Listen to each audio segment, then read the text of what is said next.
Eu acho que nós voltamos. Boa noite novamente, galera. Peço desculpas.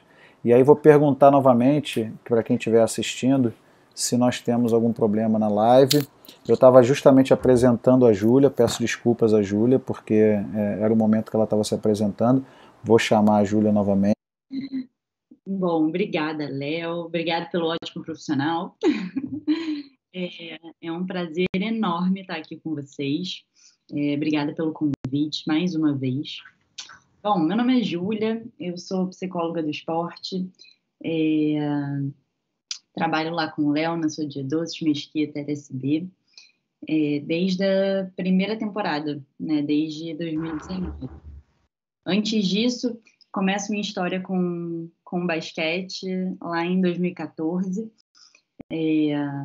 Comecei no meu primeiro estágio na faculdade, acho que eu já estava no terceiro, quarto período. É um projeto social do Rafael Zaremba, que oferece basquete feminino aqui no Rio de Janeiro. Bom, lá a gente trabalhava com uma equipe, já quando eu entrei, uma equipe feminina adulta. Participamos de algumas competições de federação, algumas competições da própria LSB, né? E, além do time, eles também têm uma liga. E desde então não larguei mais o basquete, né? Passei por outras modalidades, desde nado sincronizado, que agora é nado artístico, mas na época era nado sincronizado ainda. Hoje, além do basquete, também trabalho com judô, mas essa é um pouquinho da minha trajetória dentro do esporte. Por que basquete? O basquete surgiu por uma proximidade com o Rafael. Como é que foi isso? Como é que surgiu o basquete assim? Por que basquete? Léo, nossa, eu brinco até que eu caí de paraquedas na psicologia do esporte de uma forma geral, tá? Não foi nem no basquete. Não fui atleta, não pratico esportes, não tenho, né, afinidade nenhuma sem ser profissional com isso. Mas eu lembro até hoje a sensação que eu tive ao entrar pela primeira vez lá na quadra da Vencer e a arquibancada ela é toda de concreto, então ela é muito gelada, né? E os treinos aconteciam 7, 8 horas da noite. Eu lembro do frio que eu passava e, assim, do sorriso que eu dava, felicidade, porque era uma sensação muito boa de encontrar uma ferramenta que trabalhasse tantas coisas, né? Que fosse tão potente como o esporte de uma maneira geral. Só que o basquete é coletivo, né? Então, assim, essa potência do grupo me encantou de uma forma muito, muito forte. E aí começou a minha história de amor com o basquete. Aí a chance de ter você junto com a gente, fazer um trabalho muito bom. Júlia, eu não quero enrolar muito sobre o assunto, porque eu acho que tem muito técnico de basquete, muito atleta de basquete aqui acompanhando a gente. E o que todo mundo quer saber assim, qual é o papel do psicólogo esportivo para equipes esportivas, para equipes, principalmente de esportes coletivos. A gente ouve muito falar na mídia, eu vou dar um exemplo aqui, o psicólogo do nadador fulano de tal, o psicólogo do... Mas em equipes esportivas, como é que funciona essa dinâmica e qual é o papel dos profissionais? Bom, vamos lá. O psicólogo do esporte, né, ou a psicóloga do esporte, trabalha sempre para auxiliar o atleta a desempenhar o máximo possível, né, a desempenhar o teu 100%, né, a performar no mais alto nível que ele possa, dentro do alto rendimento principalmente. Só que a gente tem uma particularidade que, com o grupo, né, principalmente no basquete, nesse caso, a gente não lida com um indivíduo, né, a gente lida com vários indivíduos e que precisam estar na mínima sintonia para que o grupo performe da melhor maneira possível, né? Então, a ideia é que a gente trabalhe comunicação, a gente trabalhe a relação interna desse grupo, já que ela é extremamente necessária, que a gente trabalhe a confiança, o respeito,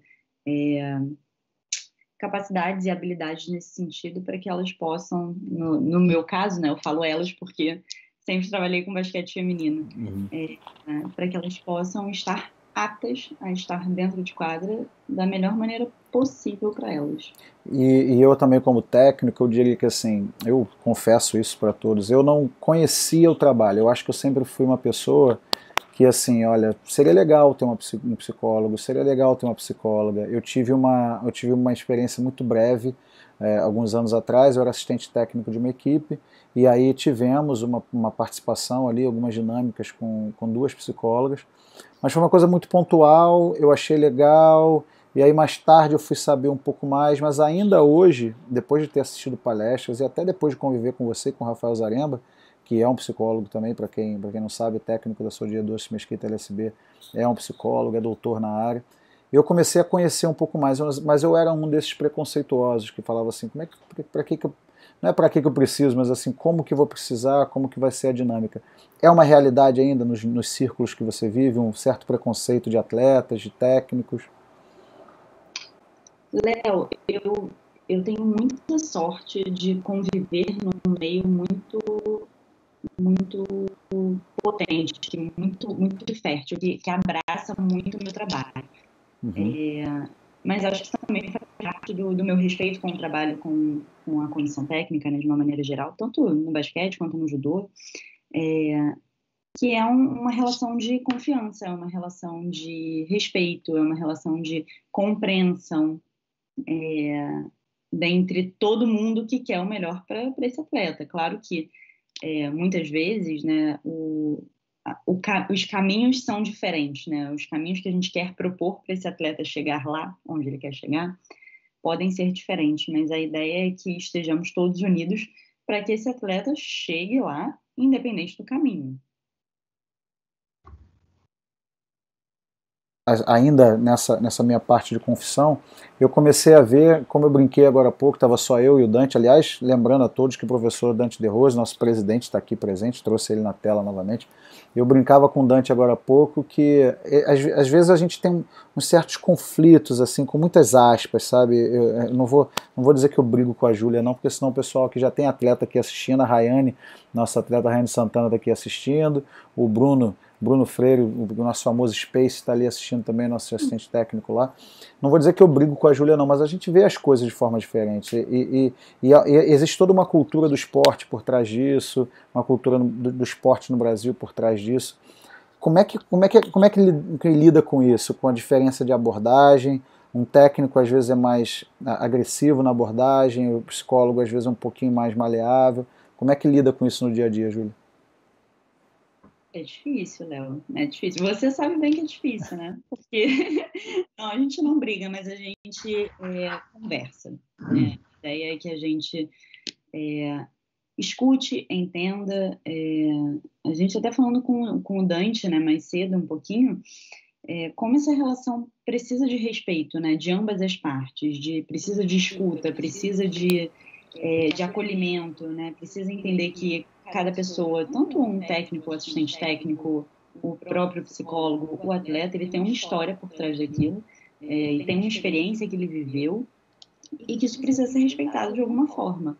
Vai dar para atender a opinião de todo mundo, né? Vai dar para atender o querer de todo mundo? Não, não vai. Né? Tem uma palavra final, tem uma decisão final.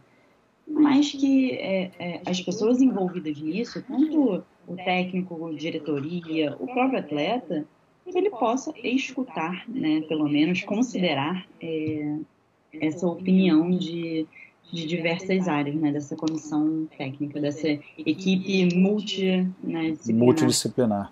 E inclusive, pode, claro, vamos lá dentro. Você deixa, Léo, eu falar um Pelo amor de Deus, você é meu presidente, vamos lá. lá. Senão eu vou ficar aqui só com cara de paisagem aqui na tela e vamos combinar que não é o melhor, né? Muito bem. Então, não, eu acho, enfim, tem uma história por trás disso, né? Que ainda muita gente acaba levando em consideração para criar determinados conflitos, né? A verdade é que a psicologia do esporte, ela entrou no esporte de uma maneira assim, não vou dizer, meio desorganizada, vamos chamar assim, para ser...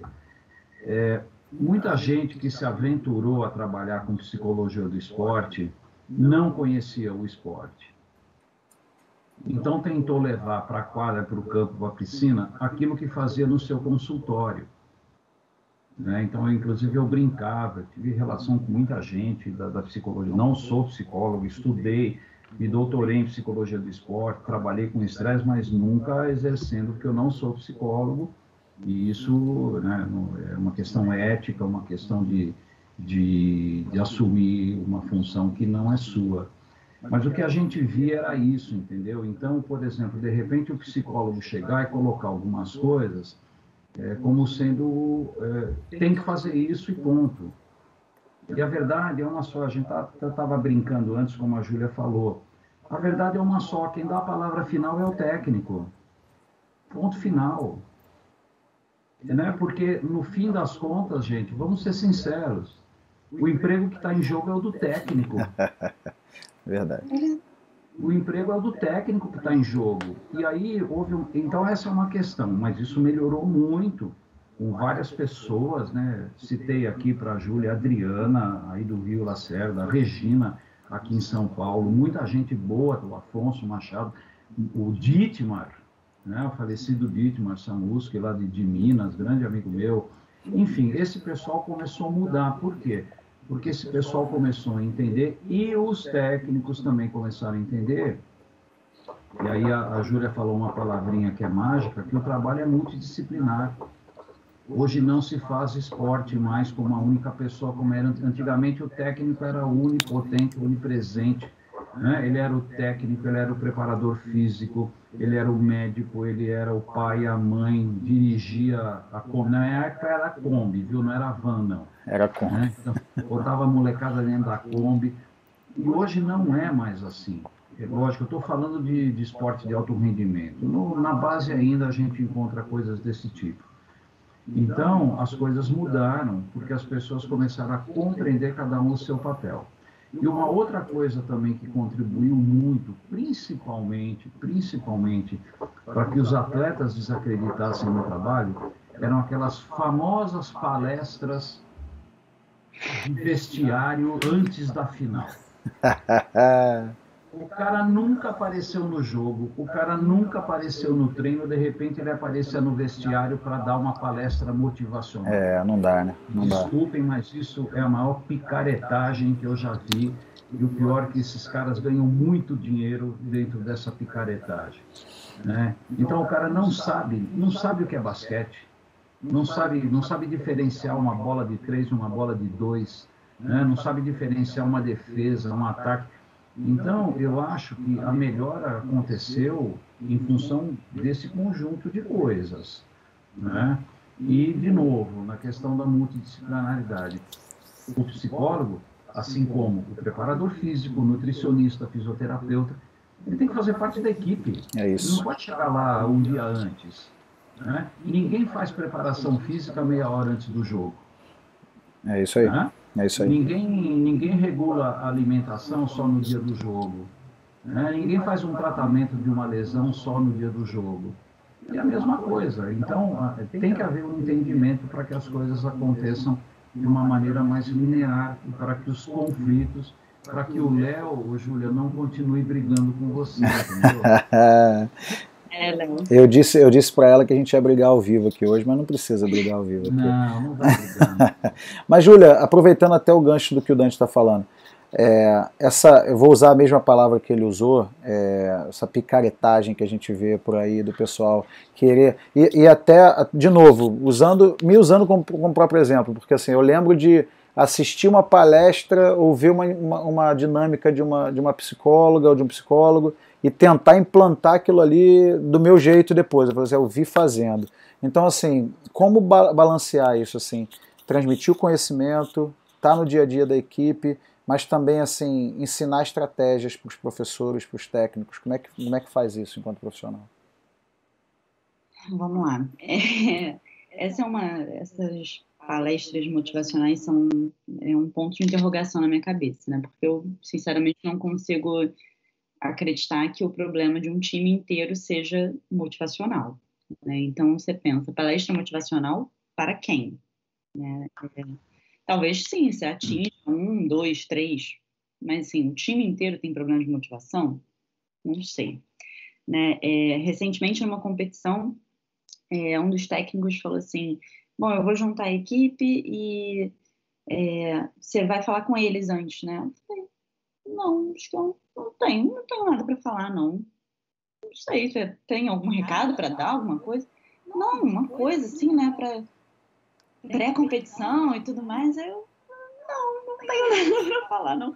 Não tenho nada para falar, porque o trabalho é um processo, né? O meu trabalho já está sendo feito há meses, né? Hoje, só botar em prática. Vida que segue, normal. Vamos lá, fazem isso todos os dias no treino, né? Então, ainda tem esse ranço, né? Dessa que o psicólogo serve para motivar, ou né, sei lá, poxa, não, você tá mal, tá treinando mal? Conversa ali com a psicóloga. Não quer ficar no treino? Conversa ali com a psicóloga. Né? Então, ainda existe isso de alguma forma das pessoas que realmente não conhecem o trabalho de fato. Mas tem lugares realmente que muitas vezes não tem, ou o técnico não quer, né, ou um dirigente não quer, ou não é possível ter um psicólogo diante desse cenário, que é uma realidade de N lugares, né? Inclusive as realidades que tem hoje um psicólogo na equipe são pequenas, né? A gente não vê isso com grande facilidade. Mas eu fico pensando, né, Léo, assim, e aí a gente falando aqui de técnicos que lidam muito, né, que lidam com a pressão, muitas vezes, de uma diretoria, que lidam com a pressão dos próprios atletas, né? Esse técnico, ele sofre com todas essas influências, né? Ele é o ponto focal dessa pressão toda, dessa cobrança toda.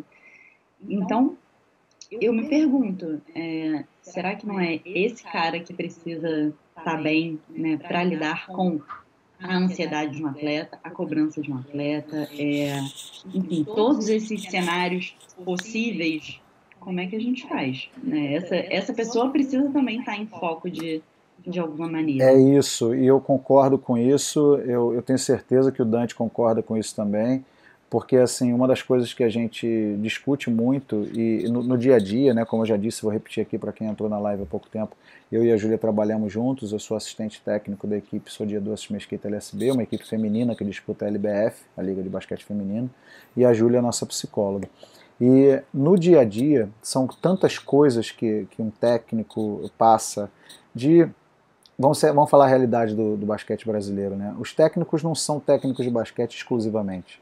Então o técnico já vem ali com outras preocupações, já vem às vezes com pressa porque veio de outro trabalho, e aí tem as viagens, e tem o convívio com as atletas, tem as expectativas da diretoria para o que vai acontecer, tem as expectativas das próprias atletas, então é muito estresse. E eu confesso que eu lidei melhor com esse monte de coisas por dois motivos. Um, porque eu cheguei e fui conversar com a Júlia. Falei, Júlia, eu preciso conversar com você. E outro, porque eu sou assistente do Rafael, que também é um psicólogo. Então, assim, às vezes nas viagens eu fazia ali um atendimento express ali com o Rafael e falava, Rafael, estou lidando com essas situações, com essas pressões e tal. E às vezes um bate-papo, né? Porque também pela ética profissional que os dois têm, claro, não pode ser uma coisa assim, me tratar ali no quarto de hotel, mas o Rafael me dava algumas coisas, alguns feedbacks em relação a isso. E eu tenho certeza, Dante, que isso é uma realidade do professor de educação física. Né? Trabalhar em 2, 3 lugares, ter expectativas de trabalho, 2, 3, porque eu estou sendo bem leve aqui. Tá sendo muito bom, porque o cara trabalha em 3, 4 lugares, mais personal, e tem uma palestra para dar no fim de semana, e um trabalho para terminar da pós-graduação, e assim que é a vida de um profissional. E aí, Júlia, então, Léo, voltando, né, à questão da multidisciplinaridade, isso é algo muito importante, né? Hoje, no esporte, não vou dizer só no basquete, né? A equipe, ela tem que ter um entrosamento. Então, quando você faz o planejamento de uma temporada ou planejamento para um jogo, né? Esse planejamento, ele é feito de uma forma multidisciplinar. Não é só o técnico que monta o planejamento. Esse planejamento tem que estar baseado nas questões físicas, né? Você tem que estar baseado nas questões médicas, né? prevenção de lesão, está baseado em questões de nutrição, como esses atletas vão se alimentar durante um determinado período, ou mesmo no dia do jogo. Então, não é, pô, eu vou até tirar a psicóloga da jogada aí, tá? Vou dar uma folga para ela, tá ok? A nutricionista ou o nutricionista, ele não vai só no dia do jogo e falar, olha, hoje você vai comer macarrão com berinjela. Não, tá certo? Que, aliás, é horrível, né? Macarrão com berinjela, combinado, ninguém merece, né? Entendeu? Quer dizer, então esse trabalho da nutricionista é um trabalho, como a Júlia disse, é um processo que vem acontecendo. Então, os atletas, eles têm que ser convencidos que se alimentar melhor é bom para a carreira dele. Né? Eles têm que ser convencidos que eles se cuidarem, terem bom descanso, boas noites de sono, né? Vai ser melhor para a carreira dele. Então, essa parte psicológica também tem que ser entendida dessa forma. Quer dizer, se eu souber lidar com todas as questões, como você colocou, e você colocou vários fatores, você esqueceu de um que é fundamental, que é a própria família. É isso, é isso. Né? O técnico, o atleta, ele é um cidadão comum. Ele tem família. Né? E, às vezes, por várias questões, né, em trabalhos que eu fiz, tal, a questão familiar apareceu como um dos pontos principais de estresse. Então, questões, às vezes, financeiras relacionadas à família. É o filho que ficou doente, né? É o filho que está mal na escola. Isso também faz parte. Então, ele tem que entender que a função do psicólogo é ajudá-lo. Agora, ele não vai ajudar no vestiário meia hora antes do jogo. Não vai. Não vai. Não vai, entendeu? Então, eu acho muito importante toda essa questão dessa multidisciplinaridade e todos fazerem parte da equipe. Então, quando sentar todo mundo para discutir a temporada, tem que sentar todo mundo. Técnico, assistente, psicólogo, o cara do marketing, o cara que cuida da administração. Tem que sentar todo mundo. Hoje é muito complexo esse mundo esportivo, de novo, né, ressaltando, eu estou falando de alto rendimento. Na base, as coisas são bem diferentes. Até por uma questão financeira, questão estrutural, exatamente. Tudo. Agora, hoje, uma equipe de alto rendimento, veja quantas pessoas você tem envolvidas nesse processo. Não é só o técnico. E, Júlia, é uma realidade isso? Assim, isso seria o mundo ideal que a gente está conversando aqui. Pode falar da gente, pode falar dos outros trabalhos que você já fez. O técnico, o atleta procura mais do que o técnico dá espaço. Como é que é a tua realidade? Então, eu tive muita sorte, né, Léo? Assim, meu primeiro chefe da vida foi um psicólogo e continua sendo até hoje, né? Então, assim, eu tenho muita sorte. Eu reconheço isso, mas não é a realidade de todos os lugares. Esse espaço é quase assim, você tem uma necessidade de conquista, né, desse espaço, uma necessidade, uma luta diária, até de confiança com os próprios atletas, com todo mundo, porque é isso, é um trabalho que lá atrás não foi tão embasado teoricamente, justamente por falta de experiência, né, do percurso, mas hoje em dia a gente já tem muito mais aceitação do que a gente tinha há, sei lá, 6 anos atrás, né? Quando, enfim, estagiei em outros lugares, trabalhei em outros lugares, né?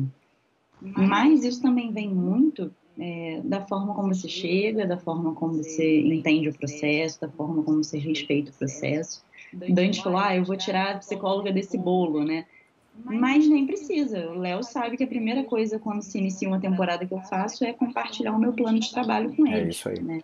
É isso aí. Falar tudo que eu penso para a equipe, tudo que eu prevejo para a temporada, todas as minhas possíveis intervenções diante dos cenários, quais são os meus objetivos, se esses objetivos estão alinhados com os objetivos do restante da comissão técnica, se não estão, vamos lá, vamos rever. O que a gente vai fazer, como que a gente vai fazer, como é que vão ser as atividades, como é que vai ser esse processo, e tudo isso podendo ser remanejado ao longo do caminho, mas tem um norte a ser seguido, né? Eu vou Ó, o aproveitar. Rafael, Eu ia falar isso agora, você Dante. ia falar dele, Vou, conclui ele vou aqui. ler aqui. O Rafael Então, por Zaremba, favor. nosso head coach, mandou aqui. Vou colocar na tela, pessoal. Ele coloca aqui, por sinal, obrigado por sempre me emprestar os ouvidos, Júlia. Os seus ouvidos, Júlia. E é verdade. O Rafael tá ali, deve estar voltando para casa agora. O Rafael mora longe. Ele disse que ia acompanhar a gente. Vou no embalo já reconhecer algumas pessoas que estão mandando mensagens aqui desde cedo. O Túlio Henrique, que é um associado à TBB, mandando aqui boa noite pra gente. A Sarit também me ajudou, inclusive, quando a transmissão estava travando, ela colocou ali travando, para eu poder saber. Cláudia Silva, boa noite, Cláudia. Quem mais que aparece? De novo, o Space está aqui, o Bruno Freire mandou aqui boa noite, as palminhas aqui pra gente. A Rayane mandou as palminhas e a Rayane fez um comentário aqui agora, vou colocar na tela o comentário da Rayane. A Rayane diz assim: lembrei de 2019, que a Júlia e a Renata, que era outra psicóloga, chegaram para trabalhar com a equipe e viram bastante dúvida e receio devido às experiências anteriores ruins. Então, ainda tem isso, né? Tem o pessoal que teve experiências anteriores ruins e vem pra gente e fala assim, não sei como é que vai ser. Conta um pouco dessa trajetória com a equipe, Júlia, desde 2019. Vamos lá. Eu lembro que assim que eu cheguei, eu e Renata, né, a gente juntou as meninas e tudo mais. Bom, beleza, vamos lá, né? Somos psicólogos do esporte, estamos aqui para ajudar vocês em absolutamente tudo que vocês precisarem, não tecnicamente, né, mas psicologicamente. O que vocês precisarem, podem contar com a gente. Todas elas com uma cara assim, esquisito, né? Alguém já teve experiência com psicologia do esporte? 3 ou 4, 5 delas levantaram a mão. Como foi a experiência de vocês? Péssima. Ok, né? E agora a gente vai ter que lidar com isso. O que a gente pediu, na verdade, foi um voto de confiança. Cara, eu entendo que vocês tenham tido uma experiência ruim, mas não somos os mesmos profissionais. Vocês não são mais as mesmas pessoas da época. Estamos em outro lugar, com outro cenário, com outro tudo, né? Enfim, outras psicólogas. Dá para dar um voto de confiança pra gente num primeiro momento, só para vocês conhecerem a gente? Ok, beleza. Né? E tudo sempre na maior autonomia possível para elas, né? Escolheram ficar durante as atividades porque quiseram, escolheram participar desse processo porque quiseram. Inclusive, em 2019, a gente tinha uma atleta que ela não quer participar. Tudo bem, você pode não participar, né? É uma escolha tua. Tá. Bom, então, mas eu posso participar e não falar nada? Você pode participar da forma como você quiser. E no final das contas era uma das que mais participava, tá? Assim, acho que dar esse espaço também, e não é uma coisa que você precisa ser psicólogo para fazer, né? O Rafa falou dos ouvidos, né? Você escutar genuinamente uma pessoa, você não precisa ser um psicólogo para fazer. Você pode, né, ser um técnico. Você dar um espaço de liberdade, de respeito, enfim, de forma com que aquela pessoa, aquele atleta se sinta confortável, você não precisa ser um psicólogo, né? Você pode ser um técnico. Então, isso entra um pouquinho naquelas dicas que você falou Isso. e eu perdi a pergunta. Mas eu quero voltar nessa parte, porque assim, a realidade, o Dante falou muito bem ali na realidade do nosso esporte, assim. Eu gostaria muito de ter tido equipes multidisciplinares em todas as equipes que eu trabalhei, em todos os clubes que eu trabalhei, dentro e fora do Brasil.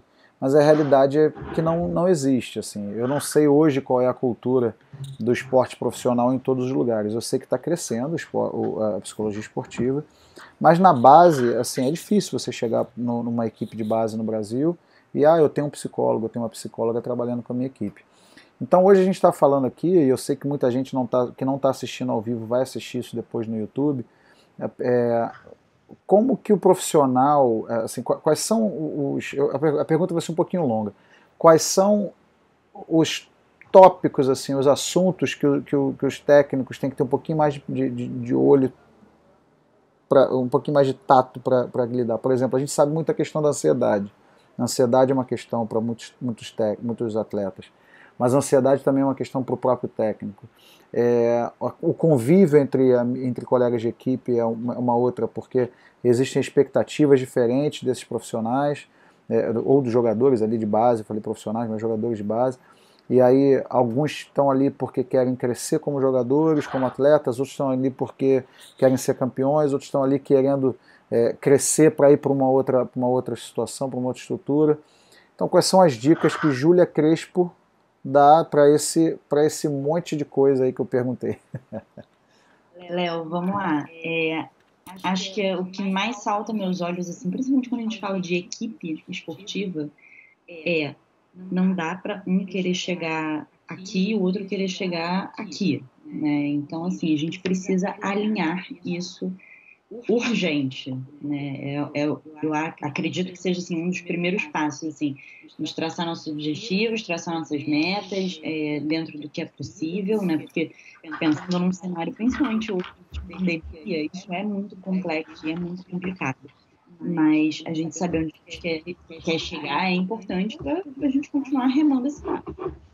Então, alinhar essas expectativas, tanto coletivamente quanto individualmente, é muito importante nesse sentido. Você não precisa ser psicólogo para fazer isso, né? Um cara que quer chegar, né, sei lá, numa Olimpíada e o cara que está ali só por hobby, né? Isso, um precisa estar ciente, né, da motivação do outro. Há espaço para os dois, né? Eu não sei, eles vão precisar decidir junto com a equipe. Entendi, né? entendi. Assim, eu não sei, talvez eu te diga que sim, porque para mim sim, mas talvez para o cara que quer chegar lá na Olimpíada fala, não, cara, eu não tenho condições de jogar num time onde todo mundo não quer a mesma coisa. Acontece. Sim. Como lidar com isso? Não sei, mas vamos lidar de alguma forma. Então, alinhar esses objetivos, essas expectativas, até mesmo assim, poxa, eu quero ser a cestinha do campeonato, eu quero jogar 40 minutos, eu quero pegar 6.000 rebotes, enfim. Isso também precisa ser alinhado, né? Que aí já parte um pouquinho mais para a expectativa individual. Será que isso é possível? Será que isso é tangível? Será que isso é real? Então, o técnico nesse sentido também o técnico pode ter um cuidado, né, com essa expectativa da atleta, porque depois ela sai frustrada, né? O atleta sai frustrado. Como é que fica, né? Como é que lida com isso depois? Isso é o que a gente pode prevenir. Sim, né? sim. Ô Dante, eu costumo dizer que o combinado não sai caro, né? É assim que a gente fala. Então, é um acordo entre técnico, atletas então, entre si. Em relação a isso que a Júlia falou, na época ainda que eu coordenava um grupo de estudos em psicologia do esporte, a gente discutia muito, tenho até um ex-orientando meu, que é meu amigo João Carlos, que é lá de Santos, trabalha com natação, hoje não mais, mas ele é psicólogo do esporte, trabalhava com natação. Um dos grandes problemas, esse conflito de objetivo entre o atleta, o técnico e o pai ou a mãe. Porque entra um terceiro personagem nessa, principalmente nas categorias de base, né? Então, o técnico tem um objetivo, a criança tem outra e o pai tem outro completamente diferente. Então, se você não alinhar esses objetivos, a coisa fica muito complicada, porque cada um vai para um canto. E aí também tem a questão do objetivo pessoal, né? Como a Júlia falou. O Neto, o nosso técnico da seleção feminina, ele coloca uma situação, eu não sei, não vou usar as mesmas, porque eu não lembro, mas ele quer dizer o seguinte, é a questão do querer, do poder e do realizar, né? Quer dizer, eu quero ser a cestinha do campeonato. Eu posso ser a cestinha do campeonato? Agora, se eu me convencer que eu posso, eu estou realmente trabalhando para ser a cestinha do campeonato? É isso aí. O que eu estou fazendo para ser o melhor jogador do time? Eu quero, eu posso, eu tenho essa oportunidade, mas e a ação? Eu estou realmente fazendo isso de uma forma que vai me dar condições de realizar esse sonho? De chegar ao meu... quero chegar na Olimpíada, tá bom. Mas eu estou fazendo a minha parte? Me deram todas as oportunidades, e eu? Ou eu sou acomodado? Não, cheguei até aqui, tá bom.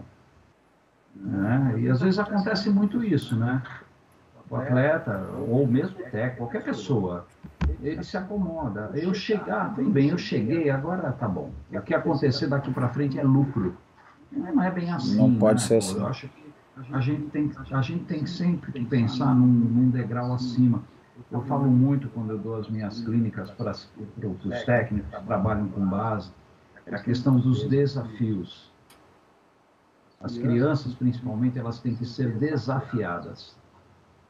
Lógico que esse desafio tem que ser dentro de um patamar que elas consigam realizar, porque senão aquela velha história, o desafio vira ameaça, né? É verdade. E aí a pessoa não vai conseguir fazer. Então essa questão do objetivo é fundamental. Agora, Júlia, deixa eu emendar, Léo, se me permite, uma coisa que eu acho que é interessante a Júlia falar, porque ela, antes disso, né, tem a Miriam Brum. Sim, eu vou colocar aqui a pergunta, o Ela falou comentário do dela. voto de confiança, que é Isso. importante, né? E ela falou essa questão da importância do acolhimento, né? E a Sarit, que está aqui conosco, ela fala muito bem sobre acolhimento, ela tem um trabalho muito bacana. Então, essa questão do acolhimento é importantíssimo, a pessoa se sentir acolhida, né? Se sentir abraçada, isso é muito importante. Eu vou ler para a Júlia aqui o comentário dela, só porque a Júlia acho que não está vendo de lá. Ela diz aqui, Júlia, acho tão importante esse voto de confiança da parte das atletas, deixando elas confortáveis de participar ou não. Até elas analisarem sua necessidade e ver que precisam desse espaço de acolhimento, tanto da equipe quanto do psicólogo. Então, deve ser uma coisa muito gratificante você escutar uma coisa dessa, né? Então, Júlia, uma curiosidade, né? A gente sabe que no mundo da psicologia do esporte, uma maioria, né, assim, exagerada, é composta por mulheres, né? Essa é uma realidade dentro da... Você já teve experiência de trabalhar em equipes masculinas? Como que é essa relação? Existe diferença? Fala um pouquinho disso para a gente. Gente, é bem diferente. É bem diferente, assim. A realidade é outra. Eu já tive a oportunidade de trabalhar com rugby masculino. E principalmente no rugby, né, que a gente vê, assim, não é um esporte violento, mas é um esporte agressivo. Então a gente vê uma diferença grande. Mas continuam sendo seres humanos, continuam sendo atletas, continuam tendo os mesmos, né, as mesmas particularidades. Continuam sendo ansiosos, continuam lidando com a pressão, continuam lidando, enfim, com as mesmas questões que atravessam o ser atleta, né, o ser humano atleta. Mas a minha experiência foi com um grupo de adolescentes na época. Então, assim, eu era super nova, eles eram super novos, então tinha quase que um teste de até onde vai, né, o limite dessa situação. E, nossa, foi um período de aprendizado enorme, porque, no final das contas, eu fui super acolhida por eles. A gente estava falando aqui de acolhimento, né?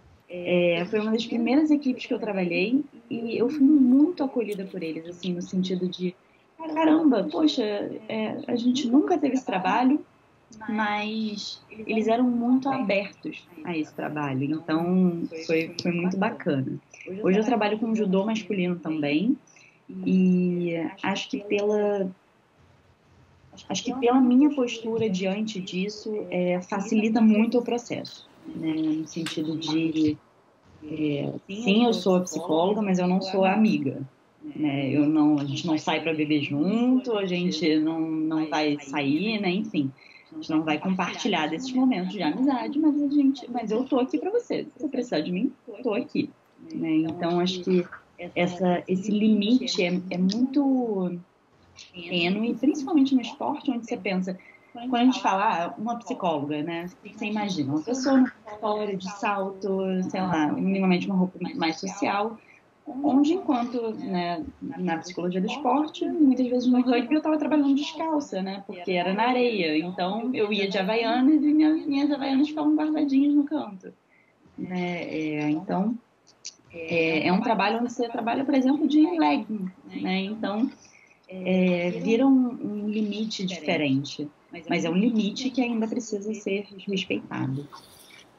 É isso aí. Eu vou ler algumas outras coisas aqui, Dante, rapidamente. Tenho aqui uma mensagem do Marcelo de Lácio. Marcelo de Lácio é uma pessoa que eu conheci em uma das viagens que eu fiz aos Estados Unidos. O filho dele joga basquete, inclusive. O Marcelo coloca aqui: tão importante como a saúde física, o equilíbrio, peraí que eu perdi um pouquinho, o equilíbrio físico e mental dos atletas deve ser monitorado, pois são vulneráveis. E quando for necessário, o técnico tem que entrar em campo, ele bota entre aspas, e decidir se o atleta precisa mais trabalho físico ou psicológico, decisão técnica. Comentário profundo, né, do Marcelo, que vivenciou isso como pai. A gente estava falando agora, o Dante estava comentando que existe também essa figura do pai, principalmente nas categorias de base. Se não me engano, o filho dele ainda está ali, ele pode até me responder daqui a pouco, naquela idade ali de 18 anos, alguma coisa assim, acho que ele terminou o high school agora, lá nos Estados Unidos.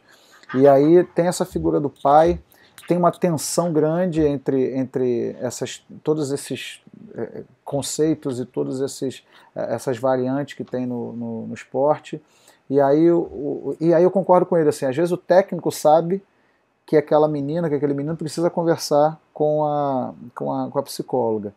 E o técnico que não tem psicóloga, o técnico que não trabalha em comissão técnica. Júlia, como saber a maneira de abordar uma situação dessa? Porque, assim, falando do que a gente aprende na educação física, estudando psicologia esportiva, ou até lendo livros, conversando, a gente sabe que cada um reage de uma forma diferente. Tem um atleta, falando até como instrução, tem um atleta que reage a uma instrução mais agressiva, uma correção mais agressiva, de uma forma muito positiva, e tem um atleta que já se fecha. Tem atleta que, inclusive na nossa equipe, às vezes pede para a gente ser um pouquinho mais enérgico em algumas situações, porque elas precisam de alguém gritando no ouvido dela, talvez até por hábitos antigos, de terem tido outros técnicos gritões, vamos dizer assim. E aí, como é que... Na equipe tem atletas que não reagem. É isso que eu precisava falar. Assim, a gente tem as atletas que amam isso e tem atletas que não gostam disso. Em todos os níveis, da base ao adulto. Então, assim, como identificar para o não psicólogo, para o Léo, não psicólogo, para o Bruno Space, nosso amigo, para os professores de educação física e técnicos que estão aqui, como identificar a melhor maneira de abordar? Léo, você tocou num ponto muito importante, né, que é esse da individualidade do atleta, né, como cada um reage, como cada um pensa, como cada um, né, aceita, escuta aquilo que a gente está falando. Mas, assim, vamos lá, pela maneira mais simples, pergunta ao teu atleta como é que ele prefere, sabe? Assim, não é demérito nenhum, não é vergonha nenhuma, afinal, aquele atleta ou aquela atleta, quem sabe mais de você do que você mesmo, né? Então, assim, acho que não custa nada a gente perguntar, claro. Né? A gente está falando também de autoconhecimento, a gente está falando de experiência, às vezes quando a gente pega, né, uma galera mais nova, talvez, o pessoal da base, talvez seja um pouco mais difícil, mas assim, nada que a gente não possa experimentar e reexperimentar também. Erro, não tem muito jeito. É isso. E eu gosto também disso, não tem receita de bolo. Não tem como chegar e usar o mesmo remédio para duas pessoas. Tem um amigo meu que fala isso, você usou o remédio certo com a pessoa errada. Então, assim, não tem como funcionar uma abordagem genérica. E eu acho que nisso se assemelha ao princípio da individualidade biológica na própria educação física. Você não dá para passar o mesmo treinamento de força ou de flexibilidade ou de agilidade para duas pessoas diferentes. Você conhece nossa equipe lá, você imagina eu fazer o mesmo alongamento na Tainá e na Maiara? Não vai funcionar, né? Eu vou provavelmente matar a Maiara, coitada da Maiara. A Maiara é menos flexível.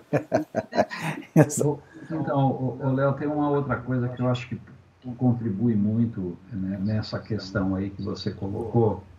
Eu também bato muito nessa tecla, que é a questão do que tipo de conhecimento que um técnico deve possuir, né? São vários conhecimentos que fazem parte da carreira de um técnico, né? Tem o conhecimento histórico, conhecimento da modalidade, técnico, tático, físico. Agora, o principal conhecimento é o conhecimento que ele tem dos seus atletas. Ele tem que conhecer os seus atletas em todos os âmbitos. No âmbito social, no âmbito escolar, no âmbito familiar. para ele poder entender o que se passa na cabeça daquele jovem, no caso a gente está falando de gente vai, e mesmo adulto, né?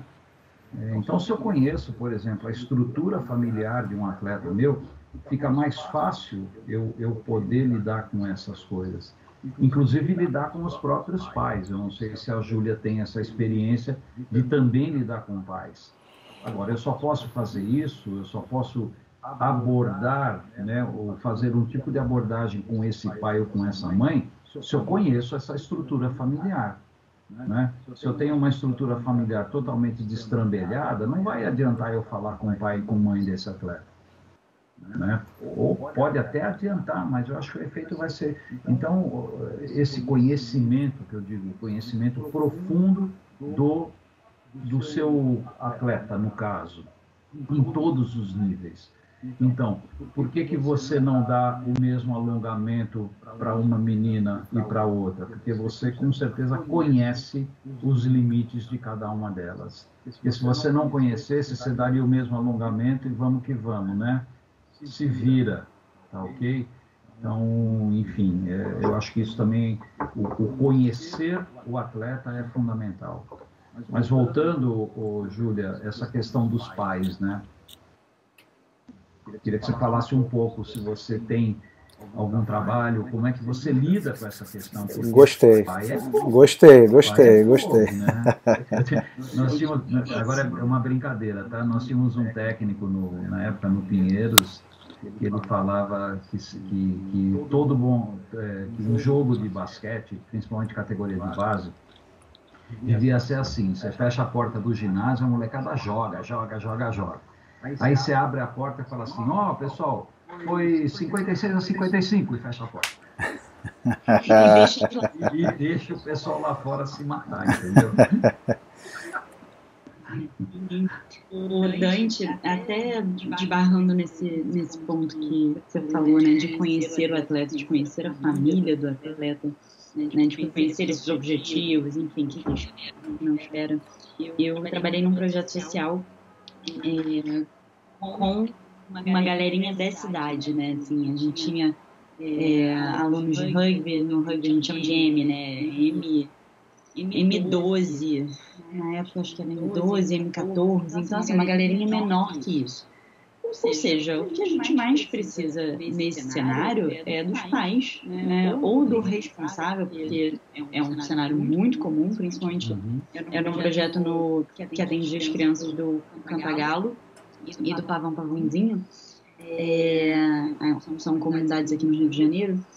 Então, o que a gente mais precisava era desses responsáveis junto a gente, até de questões mais burocráticas, por exemplo, uma autorização, né, de imagem, uma autorização para esse aluninho treinar, um atestado médico, até, cara, como é que essa pessoa está na escola, né, como é que está matriculado, como é que estão as notas, como é que está o boletim, como é que está em casa, como é que está, enfim, né, a vida desse aluninho.